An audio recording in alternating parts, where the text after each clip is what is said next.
Insurance isn't one size fits all. That's why customers have enjoyed Progressive's Name Your Price tool for years now.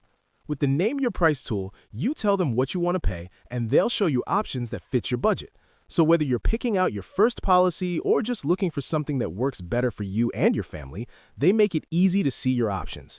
Visit progressive.com. Find a rate that works for you with the Name Your Price tool. Progressive Casualty Insurance Company and Affiliates. Price and coverage match limited by state law. I'm Delta Work, and this is Very Delta.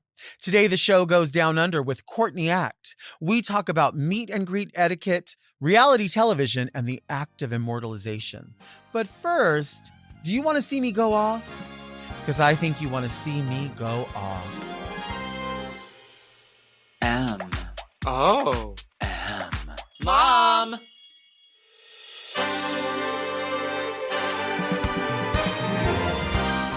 Are you a lady like me? Introspective, beautiful. Oh, are you intellectual like me? Beguiled by a bargain?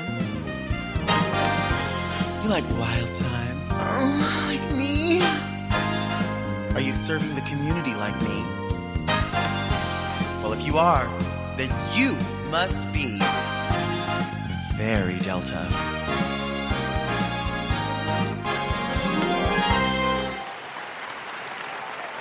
I'm Delta Work, and this is Very Delta, a luxury public access podcast and YouTube talk show where I look gorgeous, speak extemporaneously, and invite fascinating people to sit on the couch and get Very Delta. Very Delta is for the woman who doesn't ask what her country can do for her, but who she can do in her country. But first, let's get into some things that are very Delta. Go off, Delta!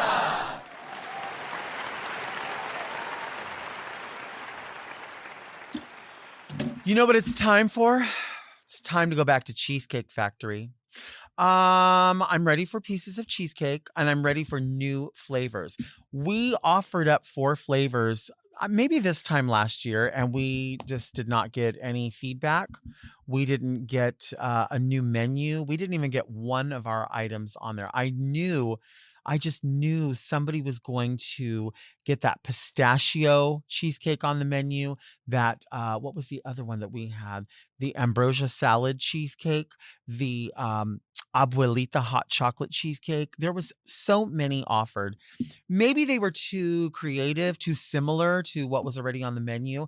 I have some new flavors that I think should be taken into consideration if none of those were available. Because listen, I actually think not only the previous 4, but these 3 new ones could all go on the menu. Since when does Cheesecake Factory care about their menu being too big? Their menu is enormous. Why not just throw these on there? It doesn't hurt. Do it with like 2 cheesecakes of each of the flavors and just see how that goes. And if it doesn't work out, you can throw it on Too Good to Go. Somebody will buy them. Somebody will eat them up. You can donate them to a shelter, something like that. So I'm going to go right into these flavors, and I want you to be on board because these are nostalgic and new. So some of them are older, some of them are new ideas, different flavor profiles. I want somebody at Cheesecake Factory to be listening to me. And these are totally open to interpretation. They don't have to be exact. These are ideas. What we're doing here is we're storyboarding for Cheesecake Factory, right? We're coming up with these recipes. And I'm not a cook and I'm not a baker. So I'm not making any of these. I'm just telling you what will work in the flavor profile, what will work, what is going to work. We are going to, these are very Delta. These are very Delta work. And these are going to be very you. New flavors.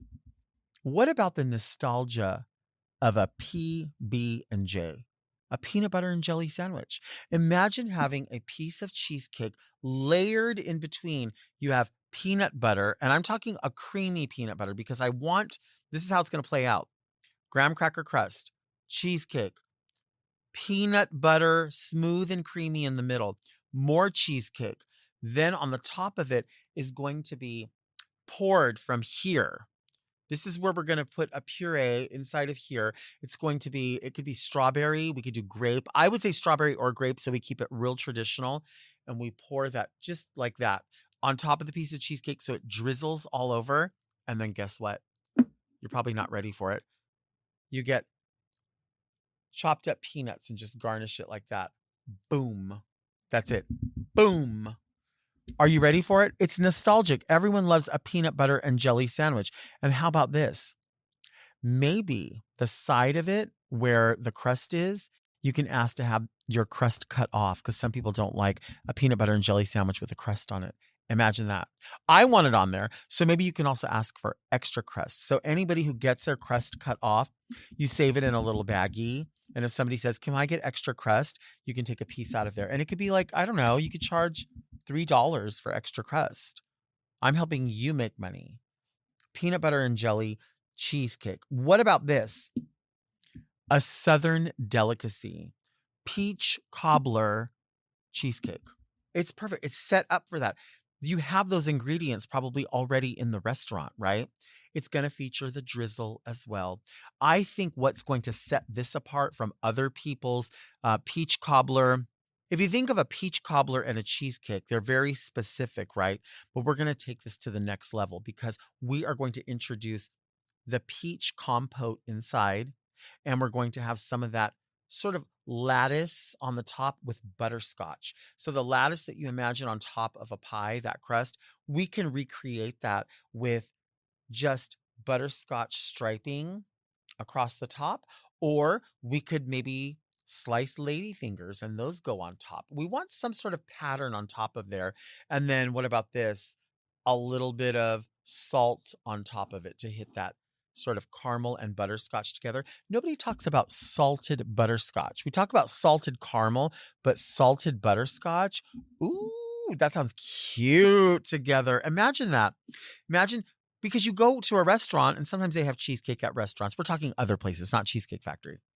And then they'll also offer a peach cobbler. But what if you want both? You go to a restaurant and they offer cheesecake and peach cobbler. But what if you want both? You can have both with this selection. I'm telling you, it's going to look beautiful because you absolutely have to have that lattice work. If you don't have the time to bake a crust on top of that, because that's a different type of pie, create the visual yourself. You can just get a container, right? They have those like squeezy containers and you just decorate it like that and then decorate it like that. Boom. That's your new pie right there. That's your new cheesecake, peach cobbler cheesecake. Now there's another one. Those two are nostalgic. This is new. This is going to be something if you are someone who likes to push the envelope, if you're like someone who likes to push the envelope, we hold the space, envelope, envelope, envelope, envelope, tomato cheesecake. No, we don't want tomato cheesecake. I could do a tomato and ricotta pie. That's something completely different. This is going to be the lemon and lavender cheesecake. Ooh, that sounds good. It's mild. I know it sounds like it's going to be crazy, but it's not. It's mild. You want to introduce the lavender in a very, very gentle way, almost like a lavender tea, right?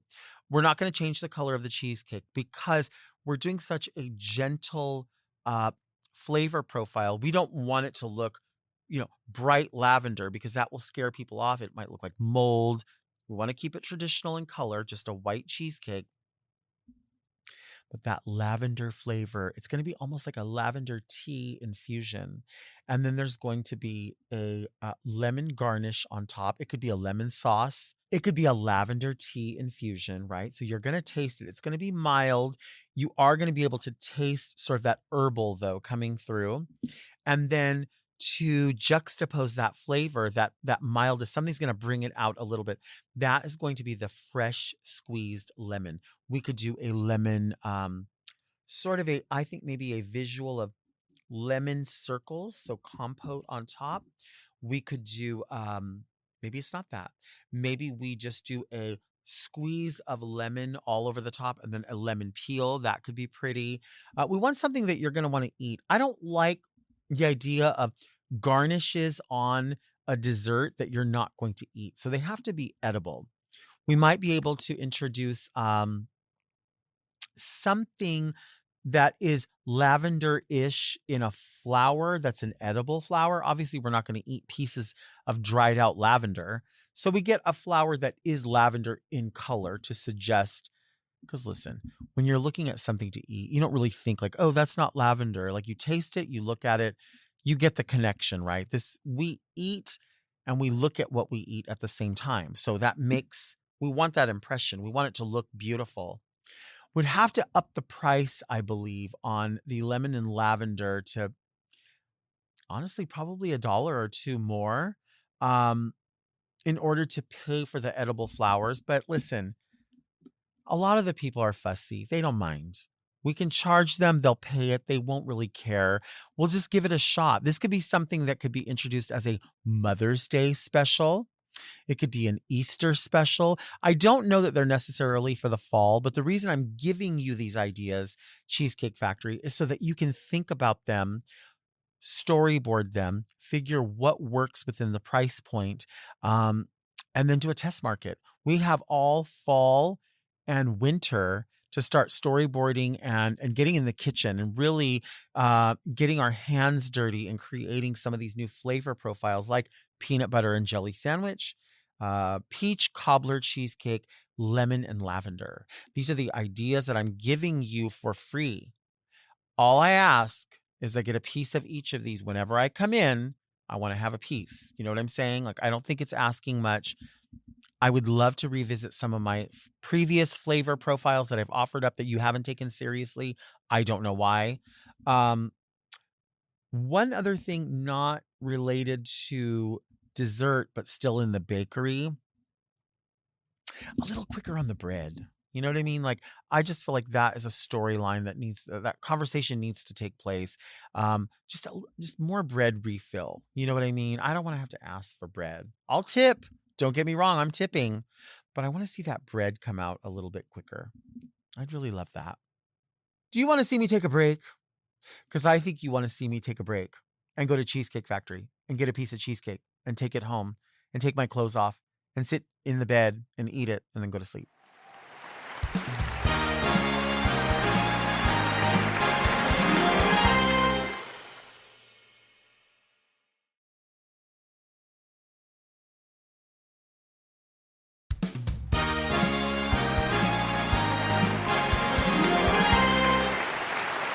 If you have a television, you've definitely seen our next guest. It's the one and only Courtney Act. Hi. Hi. Oh, thank you for having me. Thank you for being here. It's so delightful. Now, I feel like because your name is a play on a phrase, I always feel like I should say it the way it is. But then I'm like, it's Courtney. Courtney Act. It's Courtney. I'm happy with either. You know what? When people say like Courtney Act, Right.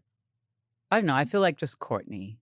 Just Courtney. If you had a Boston accent, Courtney Act. Okay, then it would make sense. It would make more sense, or British accent or Australian accent. But because Americans say cart, but you say Courtney. Right. Doesn't quite work. It doesn't translate the same. That's what we were talking about off camera, the idea of accents and how so many, myself included, Americans will say, I don't have an accent. We can discern when someone has a Southern accent or like a Boston accent, but like in California, I feel like there's no accent. And everyone from any other part of the world, including the United States, will say, no, I can tell you're from California. It's just it's a weird concept to me because like the American accent, like I can put on an American accent. Right. So like the rest of the world knows that you have an accent. But it is funny, not you personally, but how some American people kind of have that idea of, I don't have an accent. And it's like, well, what do you think it is? Right. I guess it's like telling a fish about water. It's like I guess it's a form of like privilege where you're just like. It is, 1,000%. Yeah, this is it. This is the center of the universe. Right. No, 1,000%. And I feel like when people say something like that, it's just so blind because it seems like that doesn't affect me in any way, but it does. It affects every one of us, especially like we were talking about celebrities that we hear of that will put them on or Madonna's sort of British accent, Kylie Minogue's British accent. No one can do an Australian accent though. No. What would be like what's a word that You Well, can teach me. it's the letters R, N, R. The American letters. If you say them in your American accent. R&R. Say it again. R&R. Oh, no. R&R. R&R. No. I'm hearing Are it, you but I'm hearing like, it? but I'm trying. You taught me a word earlier that is like a safer word than Oh. saying like a slang for homosexual. Well, I don't know if it's safe. It might be safer here because Safer no one here, knows yeah. it. But in Australia, the word poofta Poofta. is a slur for a homosexual. So it's kind of like adjacent to faggot. So yeah, growing up, you'd be called like, you fucking poofta. Is that like poof? Like a fairy is poofing? I don't actually no? know where it's what the origin is, what the etymology of that word is. We could don't ask really have to know. ChatGPT. Yeah, we could. I think I feel like you would be more adept to understand so many different accents, not just from international travel, but because you've been on so many shows, you're around so many people, oftentimes having to repeat the same thing over and over so you can hear people do it. Is that part of it? Maybe, yeah. I think what it is, in Australia, we grew up with Australian accents on television, but also with a lot of US accents and a lot of UK accents. Right. So we sort of are fed US and UK accents all the Perfectly. time. Whereas in the US, you just grow up with predominantly US accents. I think it's changing with streaming services. So I guess one of the benefits of globalization is that Americans are hearing more diverse accents. That's a good thing. Yeah. It's a good thing. But I do hear the Australian accent evolving in the youth, like the Drag Race watching youth. They like when you see like a white Australian twink, like with I guess like a black scent, like but a Drag Race specific catchphrase black scent, and I'm just like, I think you should just say it in Australian. Stop trying to put on what is the famous quote? Like, stop trying to be someone else because someone else is already being that person. Yeah. Right? Like the work mama, yes, hunty slay. Right. I mean, I guess it doesn't sell. Work mama, yes, hunty slay. I don't know. Like those. I think you have to snap your fingers if you do it. There you go. It makes it more offensive. Delta, I bought you a gift. Speaking Oh my of gosh, Drag stop. Race. I always think it's a little bit self-indulgent when people, come on a show and they bring a copy of their memoir. So Oh my gosh, thank you. you can unwrap it now. Is it your memoir? It's a memoir. Oh, I don't have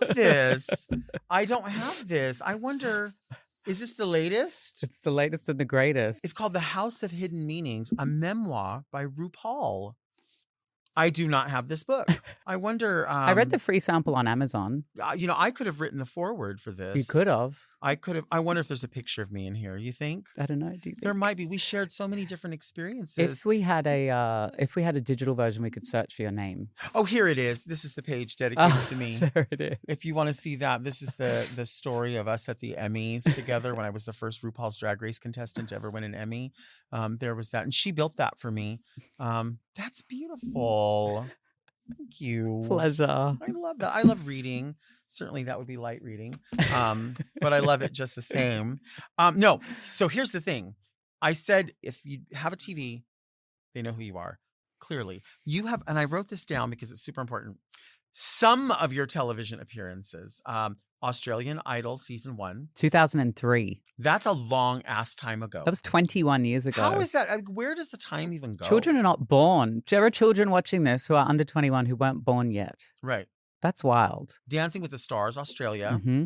Celebrity Big Brother UK, Eurovision Song Contest, Masked Singer Australia, RuPaul's Drag Race. That's like literally every show that I like to watch. And everyone likes to watch because we love reality. But reality, we all have our own reality of reality. Mm-hmm. Which of those would you say was the most challenging, the easiest, the most, I don't know? My favorite one, look, maybe because of what it gave me and because I won, was Celebrity Big Brother in the UK.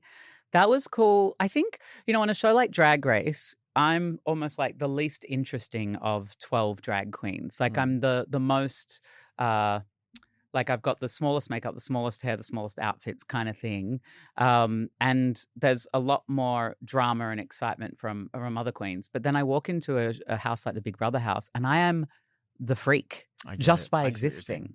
And so I don't have to do anything to stand out. I'm just like being me, Right. and people are like just gawking.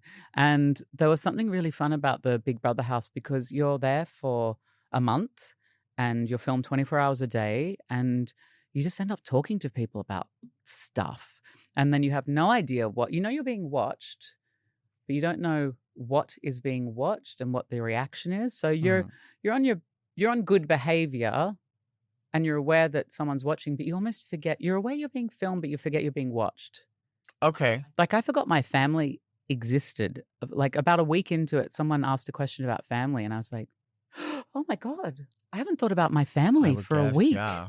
Like, I haven't thought about the outside world because you just go into this bubble. Yeah, so that was kind of fun, and I loved that. And when I came out, I think the thing that was most different was that I was known. Like, Drag Race is a destination show. It's not on network television. So as popular as it is, everyone who's watching Drag Race had to want to watch Drag Race. Absolutely. Whereas with a network show, people, and the UK is all on one time zone, and people still tune in to watch the TV show that's on television that night. Mm-hmm. And there's national conversations about like what happened on Celebrity Big Brother last night.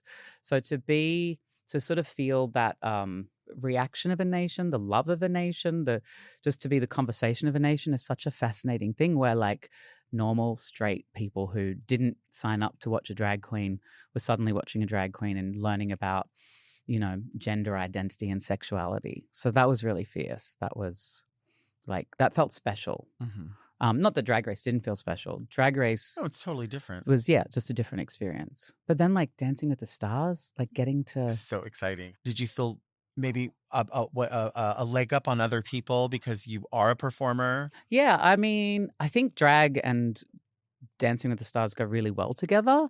Also, the person who's the costume designer for Dancing with the Stars Australia is the Oscar award-winning Tim Chappell, who won the Oscar for Priscilla, Queen of the Desert, the Perfect. movie.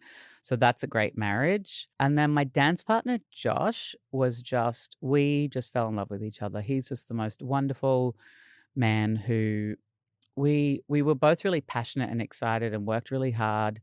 And again, on mainstream television where Ma and Pa are watching.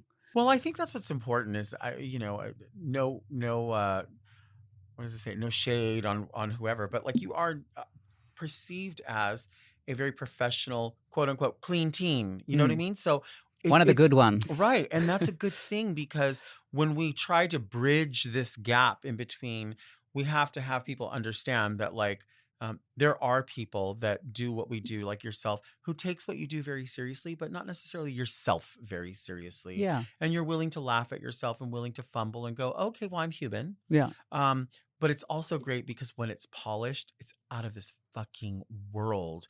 And that's what's exciting is like, I don't know. I almost look at it like, when people say like, when we meet the aliens, right? So they're coming from outer space. When we meet the straight people, send Courtney. She's the best of us, because it really, to bridge that gap. I can remember when Melissa McCarthy was on the cover of maybe Entertainment Weekly, maybe one of the magazines, and she was as Divine. And a lot of people were very upset because when you open the spread, it was all drag queens with her. But they said, why didn't they use a drag queen? And I think in that moment, it was great to have an ally who was going to be on the cover and was going to take that hit, because Divine was now on the cover of every American household with being gone, 30 years? Yeah. We needed somebody to bridge that gap. Now, I mean, I think in this day and age, it could be a drag queen. You know what I mean? And it doesn't have to be the queen of drag. It could be, because there's a lot of prominent drag queens that should be featured in that way. I mean, I always think about, I guess sometimes it's concerning when there's only one. And the thing that I love about the world now is that there's many of us. And I love the idea of, I am really inspired by people who are a lot more radical than me, who are a lot more punk than me, whose looks are more extravagant and flamboyant and outlandish and draggy, whose politics are a lot more progressive than me. And I take inspiration from those people. And then I sort of think of them as pushing the boundary further left, and then me sort of like taking what I learned and then bringing it back to the center and sitting down and trying to work out how to deliver that in maybe a more moderate, understandable way. Because I also think you know, when you think about a kid in wherever coming out to their family, and they've been thinking about this probably their whole lives. Right. They've been working up to it, and they're like, Mum, Dad, I'm gay. And the parents like, I don't even know what, I've never thought about, oh, there was a gay character on a TV show I watched once. Or like, Right. they haven't had all of this time to process and understand. And I always think for young people coming out, there's that sort of double burden of having to sort of hold the hand of the person you're coming out to, if you can, to try and help them understand you, as well as the whole struggle and fear of rejection and everything Sure. else. And so I guess I feel very fortunate that I had very supportive parents growing up, and that I find myself in a position of privilege where I'm not confronted when a conservative politician tells me something about, you know, queer people or drag queens that's disparaging. Like, I think I know who I am, and I know what drag is, and I know how wonderful it is. And I think the message of the queer community is really just about being yourself, like rather than conforming to a societal idea of Sure. who you think you should be, like find out who you are. And I think that's a great message for everybody. So I think I come to the conversation with a really resolved sense of who I am and who drag queens are and who queer people are. It doesn't mean that all drag should be viewed by everybody. I think there's certainly drag that's a lot more radical and for adults only. And I think that there's something for everyone.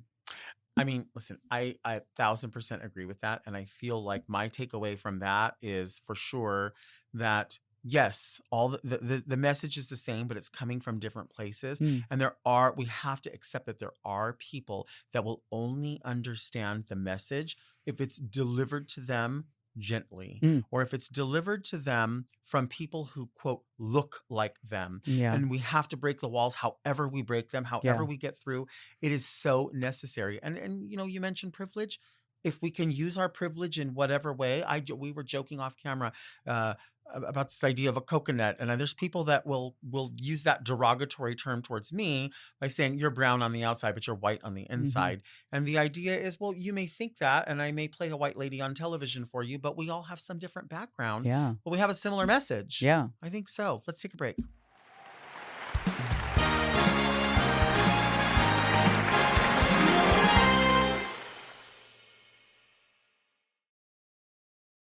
This podcast is sponsored by Talkspace. November is Men's Health Awareness Month, so Talkspace wants guys to know that being prepared for life's biggest challenges and opportunities means prioritizing mental health, too. Talkspace can help you go beyond fine-tuned workouts, supplements, and productivity hacks. Talkspace can help you fine-tune your inner life so you can succeed in being the best version of yourself in any situation. And with Talkspace, you can get therapy from anywhere and on your time. You can even text your therapist between sessions. If you're depressed, stressed, struggling with a relationship, or just need a little extra one-on-one support, Talkspace is here for you. Plus, Talkspace takes most insurance, and most insured members have a $0 copay. Men's Health Awareness Month is the perfect time to reach out to Talkspace. Now, get $80 off your first month with promo code SPACE80 when you go to Talkspace.com. Match with a licensed therapist today at Talkspace.com and save $80 with code SPACE80 at Talkspace.com. That's Talkspace.com, promo code SPACE80.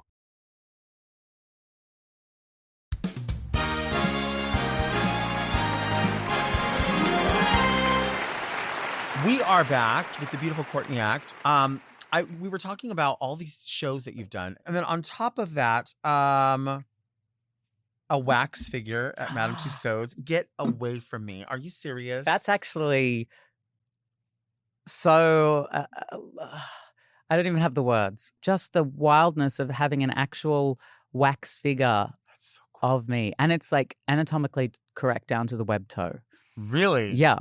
And I sort of talked to them about eyebrow wax and wig lace. And I said, well, you know, the story that I heard was that Katy Perry's wax figure, I think it's got like a blue fringe. I don't know if it's California Girls, whatever it is, but they punched her whole head with hair.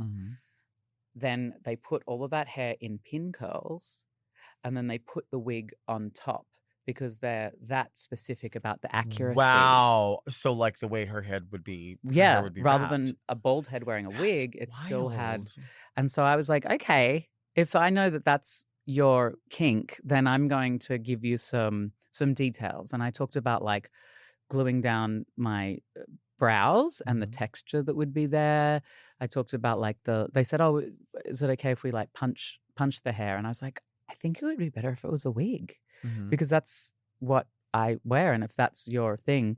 And so like scar where I broke my leg, my webbed toe, all of Wow. those sorts of details they included. And it was kind of fun to also work with artisans who are like these guys and girls and theys are artisans who have been Yeah. doing this and who are trained and work in these like this amazing workshop in the United Kingdom, and it takes them like months to build these Yeah. things. I would imagine. It's wild. And then you give them an outfit and accessories and fingernails, and you sort of donate that to them, and they dress your mannequin, and it costs like hundreds of thousands of dollars to Oh, make I this can't thing. even imagine. Yeah.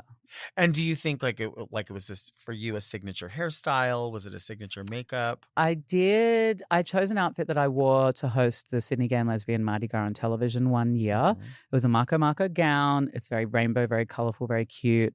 And the hair that went with that. They actually remade the hair. I think Vanity talked to them about like the gauge of the lace, like film lace, human hair, sent them, all of the details, and then they actually made the wig in their workshop.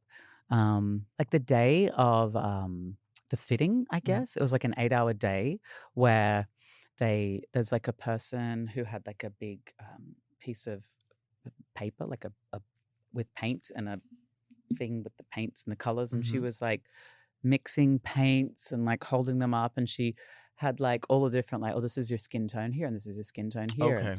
Okay. And then there was a whole bunch of eyeballs and like picking which eyeball was mine and which eye Wow. color, and like being measured with like all of these calipers, and they stick all of these dots on you and then they do like a 3D scan.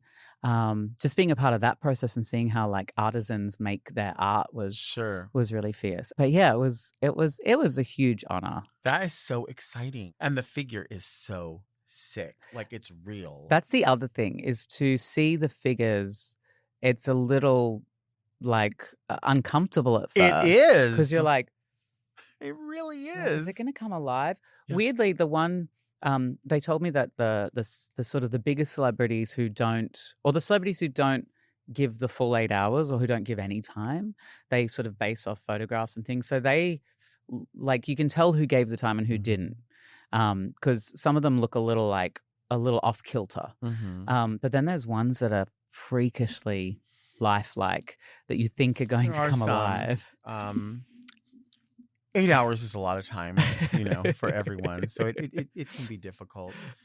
The car was running. Talking about Madame Tussauds and then having sort of an opinion and being able to give advice about the makeup and the wig. I mean, nobody would be more versed than you and, of course, Vanity about what the hair was to look like. And because of Drag Race, people are fans of costume design, makeup, and definitely wigs, because I think wigs are accessible to people. Sometimes they may not be able to do the makeup on themselves or be able to afford a full $3,000 outfit, but they can save up and get themselves a quality wig. And you can tell us about Wigs by Vanity, which is elite. Well, we started Wigs by Vanity in the early 2000s, and I credit where credit's due. We were inspired by RuPaul's wigs. Yeah. I remember watching them in the 90s, being just marveling at the lace spring from the head, and so we went to China. We flew to China and we met with some people and started developing. At that time, you could buy a lace front wig, but you couldn't buy a lace front wig that was full of volume and drama and had like a lace front wig for drag, for a bigger sized head, with just the lace front and the machine back. Most of them were either like full lace or hand knotted. And so we were really trying to make a sort of a high production volume wig. And it took us a lot of time, but I think the the way that we funded it all was quite interesting because we went around to all of the elite drag queens of Sydney and we were like, we're going to get these lace fronts made. Do you want one? I think at the time they were 350 Australian dollars, which is about, I don't know, 175 US dollars. And we got, everybody paid us for the wigs. Maybe there was 14 drag queens who were all the top working showgirls. And then we used that money to pay the deposit on our first order. And then the first order came, the samples came with all of the girls' wigs. And then every elite drag queen in Sydney was all of a sudden wearing a lace front wig and everybody wanted one and everybody wanted to know where to get them. And like the Kylie Jenner scarcity marketing where no one could get one and they wanted one. And then the wigs came in stock and then everybody just was suddenly wearing lace front wigs. Yeah. And that kind of played forward. I think season 6 was, I think, the first time where we saw Bianca and I were both wearing lace fronts. And actually season 6 was the first time that RuPaul wore a Wigs by Vanity on Drag Race because Matthew Anderson and I had met up and discussed custom lace fronts for Ru. And I remember, speaking of Madame Tussauds, I remember saying to Matthew, I need to get like a pattern of Ru's head, like Glad wrap it in brown paper, draw on all the things. And he went, hang on. And I was like, what have you got, like RuPaul's head in a bag in your cupboard? He pulled out a duffel bag. I bet. With a Madame Tussauds head. No, the actual. Stop. It was unpainted. It was like a double that maybe there was a defect or it didn't get used. Mm-hmm. And it was just like a wax colored, like a tan wax color with no makeup on it. And it wasn't in drag because the makeup is the drag. So it was just sort of like no eyeballs. Just asleep. And it was so unnerving. It was such a weird experience. So I took the block of Ru's head and then took some samples of the different wigs. But then it was like a horror acting challenge. I remember that. And Ru had a rooted L. I can't remember what the star was called, but it was like, it had a dark root and a 613 end. And I came out and I was like, I can't tell anybody, but RuPaul's wearing a Wigs by Vanity. And it was like my little secret. That's so cool. And then throughout the show, I recognized, I was like, he's wearing now he's wearing the shade of RuPaul and now he's wearing the Glamazon. And so that was kind of fun. But we Vanity and I were really passionate about wigs and she was kind of the creative and I was the business. We set it up like I was coding an HTML website very badly to try and put the coding onto eBay is where we started. Mm-hmm. And then I had bankers boxes in my room and would go to the post office each day and mail the wigs and fill out the international shipping forms because people from all around the world started finding out about them pretty quick and wanted them. Now we kind of see industry around, wigs, makeup, costumes, and it's great. And I just love that Vanity sort of as creative director manages to just keep innovating, and she just knows drag and she knows hair and wigs, and I just think she does it so well. So well. I remember just being introduced to it when at the Dream Girls at Rage. Yeah. And the two of you were there, and I remember I had known you, but I had not known Vanity. And I just remember, of course, always in awe of you, but I knew you at that point, but I had never seen her. And I thought, how is this possible? And then to see the two of you side by side, I'm like, oh, okay. When you're around people who like to be great, then everybody's just kind of great. And I love that. And I love that. I love that luxury, the sophistication. It's just so beautiful. It's something that we all aim for. So when you see that example, you're like, I want that. I want a piece of that. I want to do that. And that's when Raja was like, you see my wig? It's called the Raja. And I was like, what do you mean? She's like, they just, you know what, we're friends, and they came up with this idea and they did this. And she had shown me her first, she had a Vanity, an original, just the Vanity wig. Mm-hmm. And she was showing me the inside. She's like, look how this is done. Look at these hairs. This is why you can just put your hand in and shake it and you'll get that volume. Imagine if you take a brush to it. And that's the beauty of the product, is that out of the bag, it works. hands in it, it works. Like you can take it next level, and all of the different styles. So obviously there's still to this day a Courtney, and there always should be. It's that wave, it's that beach, it's that style. And then there was the Raja, and I'm sure you can name all of them, the Vanity. And I'm such a fan and will always be a customer. I will be in Vanity and Nikita's butt, messaging them going, what is that color I just saw? How is that happening? What does that do? And Vanity will even say to me like, girl, wait till it comes out in the other style, because I think the other style suits you a little bit better. Like she just knows, like, I know you'll like it. Personal service. She really does. Like she was like, I know you like that color. I know you'll die for any of the reds. But I think if you had it in this other cut, you'd get more use out of it. I see this one being something that you're going to put into a style and leave in that style. And so it's just so exciting. So now, like, just so honored to be wearing this wig, which is coming out soon, and it's called the Delta. And I'm super, super excited about it. It just feels like this sorority of names where so many different types of glamour are celebrated in different ways. A sorority is such a, I love you putting it that way, because I remember when we were coming up with the first names, we were choosing like Sydney showgirls, drag queens who we loved. And I know Vanity loves you and has always loved you and just loves your drag, is so entertained and enjoys you so much. And so I think it was a real honor for her to call the wig the Delta as well. So exciting. Yeah. And by the way, if you're looking at it and you think this is it, this is not all there is to it. It doesn't have to be that way. Like you can part wherever you want. And also this can go so big. This is just the first, like I always feel like I like to put a style in, wear it for a minute, and then that gets loosened up into something else, wear that for a minute. Then it becomes an updo, because I feel like all of it's built in there, that updo, and then finally it'll become something else. Then it's ready for a wash and a reset. See, you have the skills. Like I am not born with the hairstyling gene at all. That's why you wear your own hair. You don't ever have to wear a hairpiece or anything. Right. Just throw my hair up, twist it, pop in a pin, out the door. And I've tried, and Vanity's given me lessons. I don't think people understand how much time and effort goes into just styling a wig. Like to set a wig, to steam a wig, and then to brush it up, like that's hours of time. Like makeup takes hours, I guess, and I'm used to that. But yeah, styling wigs. And also when you've got a friend like Vanity, right? Why are you going to bother doing your own hair? Right. She's kind of an ultimate drag queen, I think. Like her lip syncing. Watching drag queens, look, to be taken in by a lip sync and to suspend disbelief without any effort and believe what you're watching there's very few drag queens who I've seen do that. And Vanity is one. When she's performing and you're just watching and you forget that the world exists and you're just invested in the moment.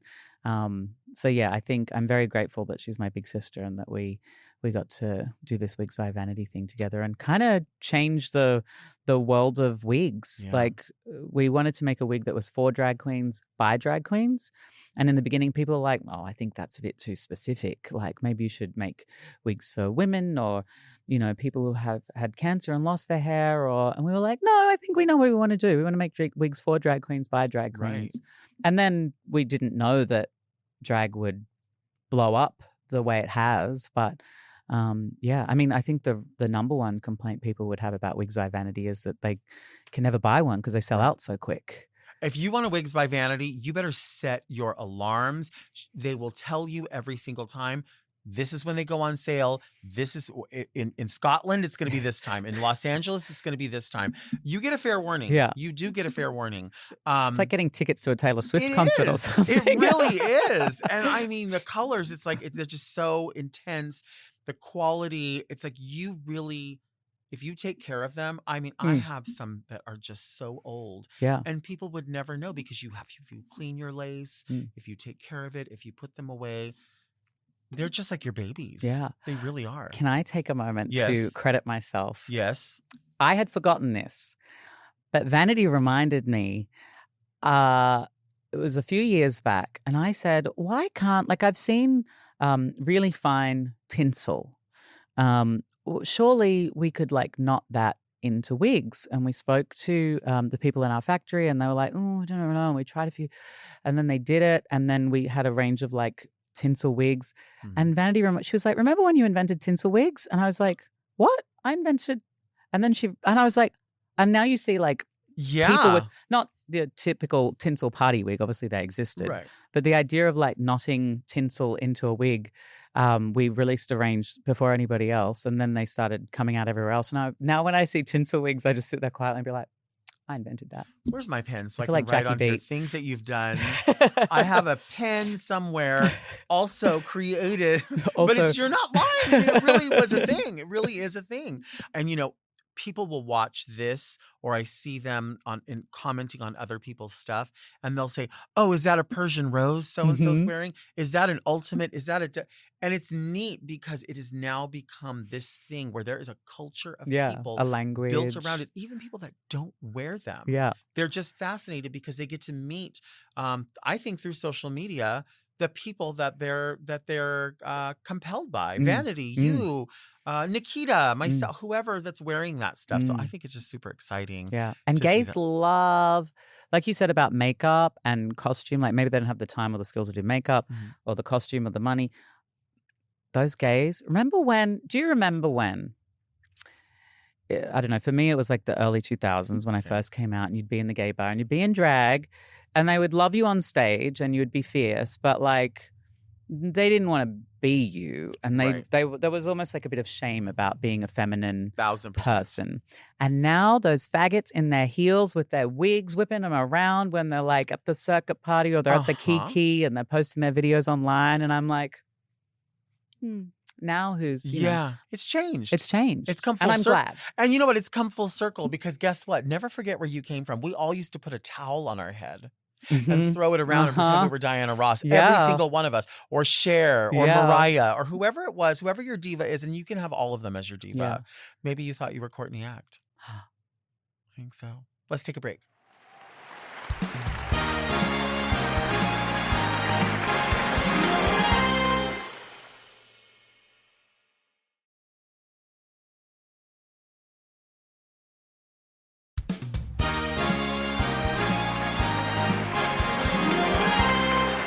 We are back with Courtney Act. Now, this is the part of the show called Read Me Delta. People send in their letters.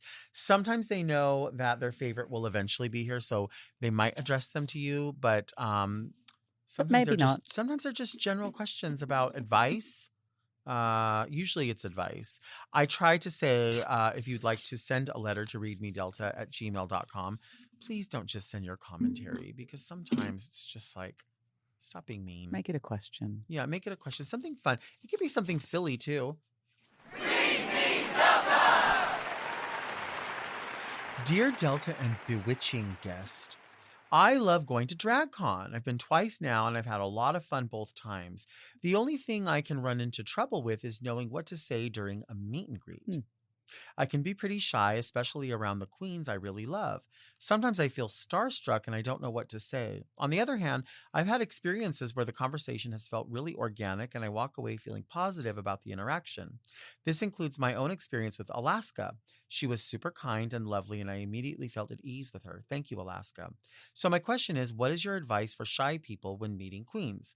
I will say, even though I have my awkward moments, the one thing I know is not to trauma dump. Very sincerely, very Fran. What about you? What about a meet and greet with you? Do you ever have shy people? Here's the thing.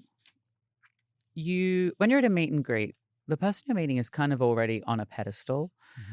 And I think the thing that I have learned consistently when meeting most celebrities, there's one that doesn't fit this bill, but most celebrities, you're like, oh, you're just a human being like me. And actually, what I want is to be seen as an equal. I don't want to be put on a pedestal. And so sometimes I find like when I get objectified, it can make me feel uncomfortable. So I guess like just understand that the queen is a human being. And I think as a person doing a meet and greet, what I try to do, or when anybody bumps into me on the street and wants a photo or says hello, first I've recognized, and this didn't come naturally, unfortunately, but I realized this person just wants to tell me that they love me. They want to tell me something lovely that I've done for them or that I mean to them. And that's really nice. And it's not going to last forever. So leaning in and appreciating that, first of all, and realizing that that person actually just wants connection. They just want, sometimes as the person that they want the connection with, it can feel like they're taking, but I find I just like try and look them in the eye, first of all, because like when you're like, no, oh, yeah, oh sure, yes, all that person wants is like, hi, how are you? Like eye contact, acknowledge them, say hello. And I think doing that to the Queen, like acknowledging they've been standing in this big line, they're meeting a lot of people. They kind of usually do just want to get through it. Because I think for me, the meet and greet part of my job is like, it's the least human part. Like even though you're connecting with a human, it can feel very objectifying. Like someone just wants a photo. And there's different people. Some of them love you and some of them just want a photo to put on their Instagram to tell their friends that they met you so that people will think that they're cooler because they met somebody that they know from the television. I don't know. I think it depends from queen to queen. I think some queens, like in this interaction, Alaska, made them feel comfortable and they enjoyed themselves. Some queens will be better at than others. And you could blame them for that, but like also maybe they've got their own insecurities or fears or whatever. I don't know. What's your... Well, I definitely need to be put on a pedestal when you see me. I need to be elevated. Don't look me in the eye. You can look here, Miss Ross, or you can look here, but not here. No, I agree. The meet and greet is my favorite part. I love talking to people. Oh, that's so interesting. My problem is that I will talk too much. And then I like look over and I realize other people are like, we only have 4 hours here. We want to get to other people. And I just know that, just as you said, you hit on something really important. It's not going to last forever. And so, I was at DragCon this year. I went as a guest of one of the clubs here in LA, and there wasn't signage. I didn't want to do all of that because, quite honestly, I have the checkered past, you know what I mean? With the company that puts it together. And I was at the inaugural DragCon and I had a presence always. And then there was a chunk of time where I did not. So coming back, I thought I'll do this. And if I was asked to leave, I would leave because I'm an invited guest of someone, but I don't want to make Sully them feel their bad. reputation. Exactly. Yeah. So I think I flew under the radar and it was fine. I had a consistent line of, not a ton of people, maybe 15 people at a time. But for somebody who's that far off from Drag Race, I was fortunate because I felt like the people that were coming to see me or celebrate me were people that were fans of this medium, not what they remember from that. So I had that privilege. I love it. I will always want to do it. So, I think also realize that the people that are doing the meet and greet are probably just as nervous. The celebrity, the drag queen, the whoever it is, they also realize that all eyes are on them. And a lot of people are looking to go, oh, I want to see, I know that person's going to be bitchy. I know that person's going to be mean. Because, you get to a point where you get up and you're like, I need to go take a little break. So I'm going to go out to the loading dock or whatever. And then you're passing through and people want to stop you for a photo and you're willing to do it. But if you stop for one, you stop for everybody. Yeah. And as soon as you don't do everyone's, the one person you didn't do will go post. That person was a bitch to me. RuPaul did teach me this one thing one time, and that was whenever she's with a group of people and they all want to do a picture, she said, always stand behind and say, let's gather in for a picture. And then let them all gather. And then you put your arms out like this and you can disappear as soon as you're done. Because you did what you asked, but now everyone's going to go, now I want one with my camera. Oh, yeah. Just text the group photo to everyone. That one. Just text, let that one person that knows how to Facetune a picture take their thumb or their finger and go like that and click on warm. And there you go. Send to all. Send to all. You know what? An advice when you're at the meet and greet and you're feeling nervous. I think I don't know if psychologists agree, but I feel like the antidote to anxiety is gratitude. So if you're feeling anxious and you're going and you're taking that energy into it, maybe just stop a few people before you and think, okay, what am I grateful for? What are 5 things? I'm grateful that I get to meet Alaska. Mhm. I'm grateful that I'm at DragCon and I've had a lovely time. I'm grateful that I was talking to these people. And just like maybe think about 3 or 4 or 5 things that you're grateful for. And then when you go into that interaction with the queen, you're kind of already in the vibe. I think that makes sense. Yeah. Yeah. I mean, and also, here's your one chance, Fancy. Don't let me down. You might not get that chance again. So, and you've waited in that line, you know? You paid your money. It also Enjoy it. Okay. Dear Delta, I need to know the very Delta way to react when an item you are purchasing rings up for less than you anticipated.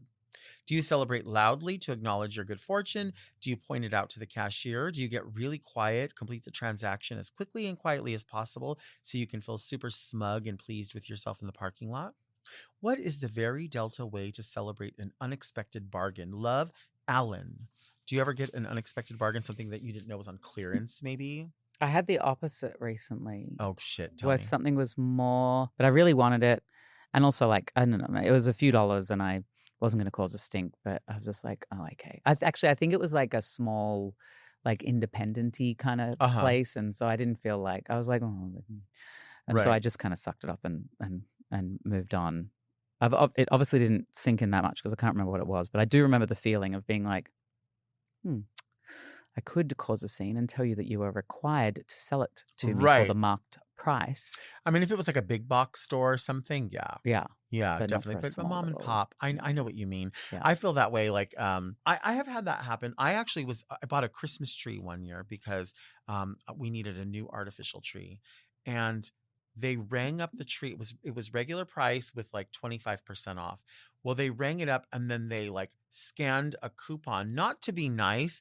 They thought it was mine and someone left it there. Ah. And so they scanned it and then they brought out, so I got an additional discount. They brought the tree out, but they brought the wrong tree. They brought a way more expensive tree. And it was actually the one that I wanted, but it was about $400 more. Happy And they- fucking Christmas. Yeah.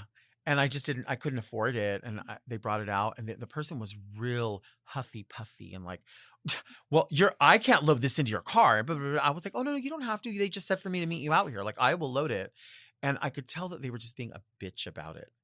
And I was like, I should say something because this is going to end up screwing someone's till or something's going to happen. And I thought, if you were nicer to me, I would have been nicer to you. But I'm taking that tree and I hauled ass out of it. I was just driving like a crazy person. Yeah, I don't even think that I tied down the back. I just like left. I'm not going to celebrate that. So if somebody gives you that surprise, what you can do though is if it's a really good deal, like a super good deal, maybe go back and get the rest of them. Whatever it is. Maybe it's your favorite black t-shirt. You know what I mean? Yeah. And you're like, I didn't know those were on clearance and they just didn't mark them down. So go back and get them. Don't say anything to anyone though, because then everyone clues into it and they'll say, well, we can give you one at that price. Take them all at that price. Take it all. Thank you for being here. Thank you This for is having so me. fun. It's been delightful. I was kind of nervous before I came in because I think like we met, I don't know, 14 years ago probably in West Hollywood, and we share lots of the same friends. But I know how particular you are about things, and I was like, oh God, I hope Delta likes me. I hope we What do you mean have fun. particular? Well, like you have lots of opinions, and I thought, what if like, I don't know. I had this like weird like please like me nerves when I was getting ready. Stop. And now I feel so dumb No because this has way. been love. This has actually been like hearing you just sit and like in the beginning, especially like gush about me was really nice. Such a I was like, fan. oh. I love that you are open to hearing things about yourself and not feeling uncomfortable about it. Because we all deserve to, I think, to let other people know that we see each other. You know what I mean? That we all do see each other and know that we all have our own strengths and we all you will be the drag queen that we introduce to the aliens from outer space. I mean, that's just the way it has to be. I mean, that is no greater compliment. Yeah, we have to tell them, like, there are drag queens here. Well, there is a drag queen here that looks like Pamela Anderson. Like, just accept that. And then you have to tell them, like, oh, no, they all look like we all do. And then I'll show up and they're like, oh, what movie was Pamela in that looked like this? Thank you so much for having Thank me. you I for really being here. appreciate it. Thank you so much for listening and watching Very Delta. Our show comes out every Monday. Subscribe to Mom Podcast YouTube channel and turn on your notifications so you do not miss an episode. Search for Very Delta on your favorite podcast apps to listen to the audio-only version if you can't handle all the visual beauty. You can also sign up for our premium offerings on Mom Plus Gold by visiting mompodcast.plus, where you get weekly episodes of more Very Delta. Don't forget to send all of your questions to readmedelta@gmail.com. You can follow me on Instagram @DeltaWork. And where can people find you? At Courtney Act. At Courtney Act. Yeah. We'll see you next week. And until then, keep things very Delta. Woo! Yay!